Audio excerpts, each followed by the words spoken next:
कहानी भगवान के भोले भाले भक्त की। भक्त धन्ना जी का जन्म मुंबई के पास धुआन गांव में एक जाट घराने में हुआ। आपके माता पिता कृषि और पशुपालन करके अपना जीवन यापन करते थे।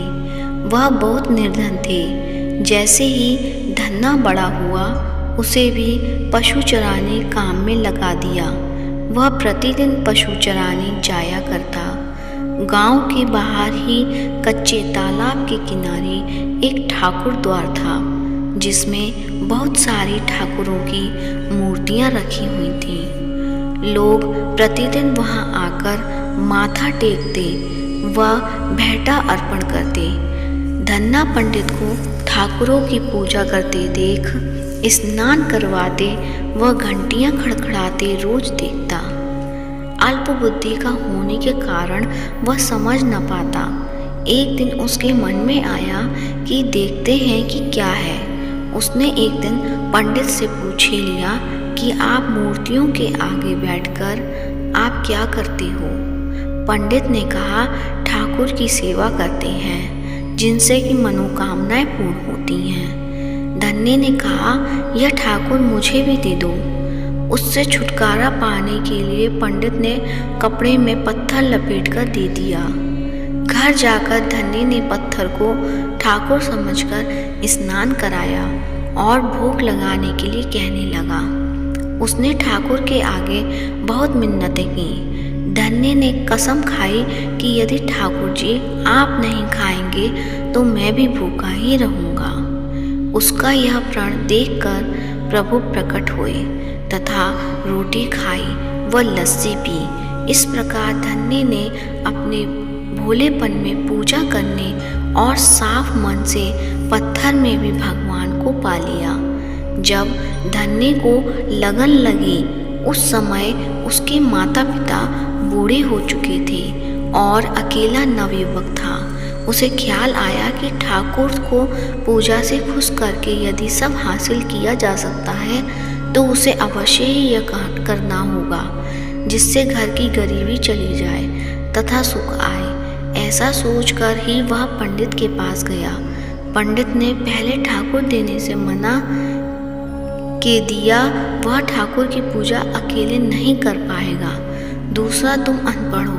तीसरा, ठाकुर जी मंदिर के बिना कहीं नहीं रहते और ना ही प्रसन्न होते, इसलिए तुम जिद मत करो और खेतों की संभाल करो। ब्राह्मण का धर्म है पूजा पाठ करना, जाट का कार्य अनाज पैदा करना। परंतु धन्ना टस से मस ना हुआ। अपनी पिटाई के डर से पंडित जी ने जो शालिग्राम मंदिर में फालतू पढ़ा था उठाकर धन्ने को दे दिया और पूजा पाठ की विधि भी बता दी। पूरी रात धन्ने को नींद नहीं आई। वह पूरी रात सोचता रहा कि ठाकुर को कैसे प्रसन्न करेगा और उनसे क्या मांगेगा। सुबह उठकर अपने नहाने के बाद ठाकुर को स्नान कराया। भक्ति भाव से बैठकर लस्सी रिड़की व रोटी पकाई। उसने प्रार्थना की कि हे प्रभु, भोग लगाओ। मुझ गरीब के पास रोटी, लस्सी और मक्खन ही है और कुछ नहीं। जब और चीज़ें दोगे तब उस आपके आगे रख दूंगा। वह बैठा ठाकुर जी को देखता रहा। अब पत्थर भोजन कैसे करे। पंडित तो भोग का बहाना लगाकर सारी सामग्री घर ले जाता था, पर भले बालक को इस बात का कहाँ ज्ञान था। यह व्याकुल होकर कहने लगा कि आप जाट का प्रसाद नहीं खाते। दादा तो इतनी देर नहीं लगाते थे। यदि आज आपने प्रसाद ना खाया तो मैं मर जाऊंगा, लेकिन आपके बगैर नहीं खाऊंगा। प्रभु जानते थे कि यह मेरा निर्मल भक्त है, छल कपट नहीं जानता। अब तो प्रकट होना ही पड़ेगा। 1 घंटा और बीतने के बाद धन्ना क्या देखता है कि श्री कृष्ण रूप भगवान जी रोटी मक्खन के साथ खा रहे हैं और लस्सी पी रहे हैं। भोजन खाकर प्रभु बोले, धन्ने जो इच्छा है मांग लो, मैं तुम पर प्रसन्न हूँ। धन्ने ने हाथ जोड़कर विनती की, जो तुम्हारी भक्ति करते हैं तो उनके कार्य संवार देता है। मुझे गेहूँ, दाल व घी दीजिए, मैं खुश हो जाऊँगा। यदि जूता, कपड़े, 7 प्रकार के अनाज गाय या भैंस सवारी करने के लिए, घोड़ी तथा घर की देखभाल करने के लिए सुंदर नारी मुझे दे। धन्य के यह वचन सुनकर प्रभु हंस पड़े और बोले, यह सब वस्तुएं तुम्हें मिल जाएंगी। प्रभु बोले, अन्य कुछ? प्रभु, मैं जब भी आपको याद करूं आप दर्शन दीजिए, यदि कोई ज़रूरत हुई तो बताऊंगा। तथास्तु।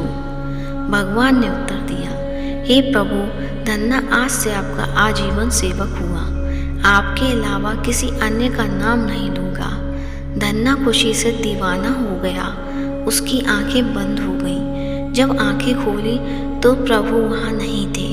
वह पत्थर का साल ग्राम वहाँ पड़ा था। उसने बर्तन में बचा हुआ प्रसाद खाया, जिससे उसे 3 लोगों का ज्ञान हो गया। प्रभु के दर्शनों के कुछ दिन पश्चात धन्य के घर सारी खुशियाँ आ गईं। एक अच्छे अमीर घर में उसका विवाह हो गया। उसकी बिना को बोई भूमि पर भी फसल लहरा गई। उसने जो जो प्रभु से मांगा था उसे सब कुछ मिल गया। किसी ने धन्य को कहा, चाहे प्रभु तुम पर प्रसन्न हो, तुम्हें फिर भी गुरु धारण करना चाहिए। उसने स्वामी रामानंद जी का नाम बताया। एक दिन अचानक ही रामानंद जी उधर से निकले। भक्त धन्य ने दिल से उनकी खूब सेवा की तथा दीक्षा की मांग की। रामानंद जी ने उनकी विनती स्वीकार कर ली और दीक्षा देकर धन्य को अपना शिष्य बना लिया। धन्ना भगवान के नाम का सुमिरन करने लगा। कहानी अच्छी लगी है तो वीडियो को लाइक कीजिए, शेयर कीजिए और यदि आप मेरे चैनल पे नए हैं तो सब्सक्राइब करिए।